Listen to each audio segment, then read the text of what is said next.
Hello everyone, welcome back to my channel. I hope তোমরা সবাই ভালো আছো। তো আজকে একটা নতুন ভিডিও নিয়ে চলে এসেছি। আজকের ভিডিওটা প্রত্যেকটা পরীক্ষার জন্য খুবই গুরুত্বপূর্ণ, সে স্টেট পিসিএস হোক কি অন্য যে কোনো পরীক্ষাই হোক না কেন, ঠিক আছে? তো আমি প্রথমে দেখো দুটোই কর্মসংস্থান পত্রিকা দেখতেই পাচ্ছ। তো দুটোর পত্রিকার যে বাজেট সেটা আমি পাশাপাশি রেখেছি এবং সেটাই আমি আজকে তোমাদের সাথে আলোচনা করব। এবং তাছাড়াও পদ্ম পুরস্কার 2024-এ কারা পেয়েছে, পদ্মভূষণ ও পদ্মশ্রী কারা কারা পেয়েছে সেটা সম্বন্ধে একটু আলোচনা করবো, যেহেতু এটা কারেন্ট অ্যাফেয়ার্সের জন্য গুরুত্বপূর্ণ। তো ফার্স্টে যেটা দেখবো সেটা হচ্ছে পদ্ম পুরস্কার 2024। প্রতি বছরের মতো এবছরও প্রজাতন্ত্র দিবসের প্রাক্কালে ঘোষিত হলো পদ্ম পুরস্কার প্রাপকদের নাম। এবছর দেশ ও বিদেশ মিলিয়ে মোট 132 জনকে পদ্ম পুরস্কারে সম্মানিত করা হচ্ছে। এর মধ্যে 5 জনকে পদ্মবিভূষণ ও 17 জনকে পদ্মভূষণ ও 110 জনকে পদ্মশ্রী পুরস্কার দেওয়া হয়েছে, ঠিক আছে? তো এক নজরে এবছরের পদ্ম পুরস্কারের সম্পূর্ণ তালিকা। তো পদ্মবিভূষণ পুরস্কার কারা পেয়েছে? বৈজয়ন্তী মালাবালী, আর্ট, তামিলনাড়ু থেকে; Konidela Chiranjeevi, art, Andhra Pradesh; M Venkaiah Naidu, public affairs, Andhra Pradesh; Bindeshwar Pathak, মরণোত্তর, social work, Bihar; Padma Subrahmanyam, art, Tamil Nadu. এরা হচ্ছে পদ্মবিভূষণ পেয়েছে, ঠিক আছে? এবার আসছি পদ্মভূষণে। দেখো পদ্মভূষণে পেয়েছে এম ফাতিমা বিবি, মরণোত্তর, পাবলিক অ্যাফেয়ার্স, কেরল থেকে। আচ্ছা, Hormusji N Cama, literature and education journalism, Maharashtra; Mithun Chakraborty, art, Paschimbanga; Sitaram Jindal, trade and industry, Karnataka; Young Liu, trade and industry, Taiwan; Ashwin Balachand Mehta, medicine, Maharashtra; Satyabrata Mukherjee, মরণোত্তর, public affairs, Paschimbanga; Ram Naik, public affairs, Maharashtra; Tejas Madhusudan Patel, medicine, Gujarat; Olanchery Rajagopal, public affairs, Kerala; Dattatray Ambadas Mayalu alias, Rajdutt, art, Maharashtra; Togdan Rinpoche, মরণোত্তর, স্পিরিচুয়ালিজম, লাদাখ; আর প্যারালেল শর্মা, আর্ট, মহারাষ্ট্র; চন্দ্রেশ্বর প্রসাদ ঠাকুর, মেডিসিন, বিহার; উষা Uthup, art, Paschimbanga; বিজয়াকান্ত, মরণোত্তর, art, Tamil Nadu; Kundan ব্যাস, literature and education journalism, Maharashtra থেকে, ঠিক আছে? তো এই কজন পেয়েছে পদ্মভূষণ।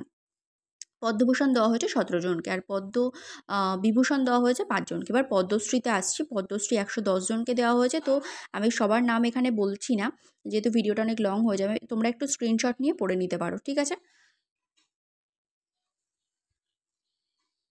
মোটামুটি এর থেকে একটু দেখবে, দেখে আমাদের স্টেটের জন্য যেগুলো আছে সেগুলো পড়লে, এবং মোটামুটি একবার করে জাস্ট নামটা যেন মনে থাকে সেরকম একটা করে পড়ে রাখলেই হবে, ঠিক আছে?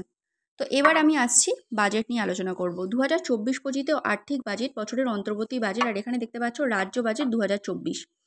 তো ফার্স্টে আমরা কেন্দ্রর বাজেটটা দেখি। 1 ফেব্রুয়ারি 2024-25 আর্থিক বছরের অন্তর্বর্তী বাজেট পেশ করেছেন কেন্দ্রীয় অর্থমন্ত্রী নির্মলা সীতারামন। দেশের দ্বিতীয় অর্থমন্ত্রী হিসাবে টানা ষষ্ঠবার 5টি পূর্ণাঙ্গ বাজেট ও একটি অন্তর্বর্তীকালীন বাজেট পেশ করে রেকর্ড গড়লেন নির্মলা সীতারামন। এটা কিন্তু ইম্পর্টেন্ট।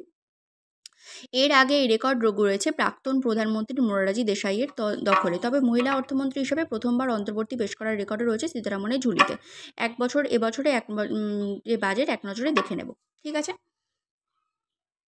ফার্স্টে দেখো, এবারের প্রস্তাবিত বাজেট প্রত্যক্ষ পরোক্ষ করের ক্ষেত্রে কোনো বদল আনা হয়নি, অর্থাৎ নতুন কর কাঠামো অনুযায়ী 7 লাখ টাকা পর্যন্ত আয় মিলবে ছাড়। পুরনো কর কাঠামোর ছাড়গুলিতে কোনো বদল করা হচ্ছে না বলে জানিয়েছেন অর্থমন্ত্রী। 2024-25 আর্থিক বছরের কর বরাদ্দ সরকারের হয়েছে প্রায় 30.80 লাখ কোটি টাকা। খরচ হয়েছে 47.66 লাখ কোটি টাকা। আয়কর জমা পড়েছে 2.4 গুণ। আগামী আর্থিক বছরের জন্য রাজস্ব ঘাটতি জিডিপির 5.1% সীমাবদ্ধ করার লক্ষ্যমাত্রা নির্ধারণ করেছেন অর্থমন্ত্রী। করদাতাদের পরিষেবা সহজ করতে ডিসিপিউটেড ট্যাক্স বা ট্যাক্স বিবাদে ছাড়ের সিদ্ধান্ত নিয়েছে সরকার। 2010 সাল পর্যন্ত যাদের ডিসিপিউটেড ট্যাক্সের সমস্যা রয়েছে তাদের কিন্তু 25,000 টাকা পর্যন্ত করে ছাড় দেওয়া হবে। অন্যদিকে 2010 থেকে 11 আর্থিক বছরে 2014-15 আর্থিক বছর পর্যন্ত ট্যাক্স বিবাদ থাকলে সেক্ষেত্রেও 10,000 টাকা পর্যন্ত ছাড় দেওয়া হবে। মহিলাদের প্রকল্প লাখপতি দিদিতে 2 কোটি মহিলার অর্থনৈতিক ক্ষমতায়নের লক্ষ্যমাত্রা ছিল। এই লক্ষ্যমাত্রা বাড়িয়ে 3 কোটি করা হয়েছে। 2030 সালের মধ্যে 1 মেট্রিক টন ক্ষমতাসম্পন্ন কোল গ্যাসিফিকেশন অ্যান্ড লিকুইফিকেশন কেন্দ্র স্থাপন করা হবে। দেশে অনেক নতুন মেডিকেল কলেজ তৈরি করা হবে। ধর্মীয় পর্যটনে নজর দেওয়া হবে। লাক্ষাদ্বীপের পর্যটনে জোর দেওয়া হবে। আত্মনির্ভরতার জন্য সর্ষে, সূর্যমুখী বীজ থেকে অতিরিক্ত তেল পেতে উচ্চমানের বীজ রোপণ করবে দেশ। রেলে 40,000 সাধারণ কামরা বন্দে ভারত এক্সপ্রেসের মতো করা হবে। 3টি বড় রেল করিডর ঘোষণা করা হয়েছে। মেট্রো রেলের উন্নয়ন করা হবে। ভাড়া বাড়ি, বস্তি অথবা অনুমোদিত কলোনির বাসিন্দাদের জন্য একটি প্রকল্প চালু করবে সরকার। প্রধানমন্ত্রী আবাস যোজনায় আরও 2 কোটি বাড়ি দেওয়া হবে। আশা অঙ্গনওয়াড়ি কর্মীদের আয়ুষ্মান ভারত প্রকল্পের আওতায় আনা হলো। দেশের 9 থেকে 14 বছর বয়সী মেয়েদের সার্ভাইভাল ক্যান্সারের টিকা দেওয়া হবে। দেশের 1 কোটি বাড়ির ছাদে সৌর প্যানেল লাগানো হবে। প্রতি মাসে 1 কোটি পরিবারকে 300 ইউনিট বিদ্যুৎ বিনামূল্যে দেওয়া হবে। এবার কোন খাতে কত বরাদ্দ করেছে? প্রতিরক্ষা মন্ত্রক খাতে 6.1 লাখ কোটি টাকা, সড়ক পরিবহন মন্ত্রকে 2.78 লাখ কোটি টাকা, রেল মন্ত্রকে 2.55 লাখ কোটি টাকা, উপভোক্তা বিষয়ক খাদ্য রেশনে 2.13 লাখ কোটি টাকা, স্বরাষ্ট্র মন্ত্রকে 2.03 লাখ কোটি টাকা, উন্নয়ন মন্ত্রকে 1.77 লাখ কোটি টাকা, রাসায়নিক সার মন্ত্রক 1.68 লাখ কোটি টাকা, যোগাযোগ মন্ত্রকে 1.37 লাখ কোটি টাকা, কৃষক কল্যাণ মন্ত্রকে 1.27 লাখ কোটি টাকা। এবার আমরা দেখব রাজ্য বাজেট 2024-এ কী কী ঘোষণা করা হয়েছে, ঠিক আছে? তো 8ই ফেব্রুয়ারি 2024-25 আর্থিক বছরের বাজেট পেশ করলেন রাজ্যের অর্থ দপ্তরের স্বাধীন দায়িত্বপ্রাপ্ত মন্ত্রী চন্দ্রিমা ভট্টাচার্য। এক নজরে এবছরের রাজ্য বাজেট।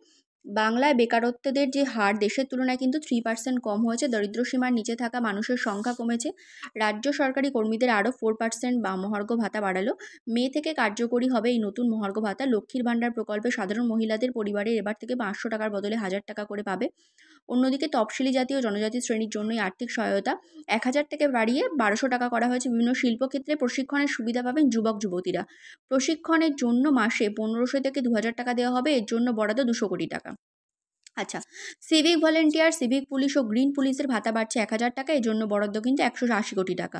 রাজ্য পুলিশে যুক্ত হওয়ার কোটা 10% থেকে বাড়িয়ে 20% করা হচ্ছে। নির্বিচ্ছিন্ন বিদ্যুতের জন্য 4টি super critical thermal power unit তৈরি করা হবে। পিপিডি মডেল তা বাস্তবায়ন করা হবে। এর জন্য বরাদ্দ হচ্ছে 100 কোটি টাকা। নিউ টাউন ও বিমানবন্দরে যোগাযোগ ব্যবস্থা উন্নত করতে মেট্রোপলিটন ও মহিষাদনের মধ্যে 4 লেনের 7 কিলোমিটার ফ্লাইওভার তৈরি করা হবে। খরচ হবে হচ্ছে 728 কোটি টাকা। প্রথম বছরের জন্য বরাদ্দ 150 কোটি টাকা। তো পথশ্রী প্রকল্পের জন্য অর্থ বরাদ্দ করা হলো 12,000 কিলোমিটার গ্রামীণ রাস্তাকে উন্নত করা হবে। এজন্য বরাদ্দ 3,868 কোটি টাকা। রাজ্যে 5 লাখ চাকরির ব্যবস্থা করা হবে। দামোদরের উপর 4 লেনের শিল্প সেতু তৈরি করা হবে। 3 বছরের মধ্যে এই সেতু তৈরি করা হবে। আচ্ছা, মুড়িগঙ্গা থেকে কচুবেড়িয়া পর্যন্ত 3.1 কিলোমিটার সেতু তৈরি করা হবে। এর নাম হবে হচ্ছে গঙ্গাসাগর সেতু। পরিযায়ী শ্রমিকদেরও কিন্তু স্বাস্থ্যসাথীর আওতায় আনা হয়েছে। মিড ডে মিলের রাঁধুনি ও সহায়কদের মাসিক আর্থিক সাহায্য 500 টাকা বেড়েছে। এজন্য অতিরিক্ত 140 কোটি টাকা বরাদ্দ করা হয়েছে। তরুণের স্বপ্ন প্রকল্পে এবার একাদশ শ্রেণী থেকেই ট্যাব কেনার জন্য 10,000 টাকা পাবেন পড়ুয়ারা। এজন্য বরাদ্দ অতিরিক্ত 900 কোটি টাকা। আচ্ছা, ভবিষ্যৎ ক্রেডিট কার্ডের সুবিধা আরও বাড়ানো হচ্ছে। কোনো কোলাটেরাল ছাড়া 4% সুদে 100% ঋণ দেওয়া হবে। মৎস্যজীবীদের জন্য চালু হচ্ছে সমুদ্র সাথী প্রকল্প। এর অধীনে 3টি উত্তর চব্বিশ পরগনা, দক্ষিণ চব্বিশ পরগনা, পূর্ব মেদিনীপুর জেলার মৎস্যজীবীদের বর্ষার 2 মাস ভাতা বাবদ 5,000 টাকা করে দেওয়া হবে। এজন্য বরাদ্দ হয়েছে 200 কোটি টাকা। কেন্দ্রীয় সরকারের 100 দিনের কাজের ধাঁচে 50 দিনের কাজ প্রকল্প চালু করেছে রাজ্য সরকার। এই প্রকল্পের নাম দেওয়া হয়েছে কর্মশ্রী। রাজ্যের প্রতিটি জব কার্ড হোল্ডার এই প্রকল্পের আওতায় কাজ পাবে। ঠিক আছে, তো এই হচ্ছে তোমার টোটালটা বাজেট এবছরের 2024-25 আর্থিক বাজেট, এবং এটা ছিল আজকের বাজেট সম্পর্কে আলোচনা, এবং পদ্মশ্রী, পদ্মবিভূষণ এবং পদ্মভূষণ কারা কারা পেয়েছে সেই সম্পর্কে আলোচনা। এগুলো কারেন্ট অ্যাফেয়ার্সের জন্য ভীষণ গুরুত্বপূর্ণ হয়, যেহেতু সামনে প্রচুর পরীক্ষা আছে। ক্লার্কশিপ আছে, মিসলেনিয়াস আছে, তারপর ফুডের পরীক্ষা আছে। তো ইত্যাদি পরীক্ষার জন্য এখান দিয়ে কোশ্চেন আসতেই পারে, সেই জন্য আমি এটা আলোচনা করে দিলাম। নেক্সট ভিডিওতে দেখা হচ্ছে। ততক্ষণ বিষয়ে ভালো থেকো, সুস্থ থেকো, সাবধানে থেকো।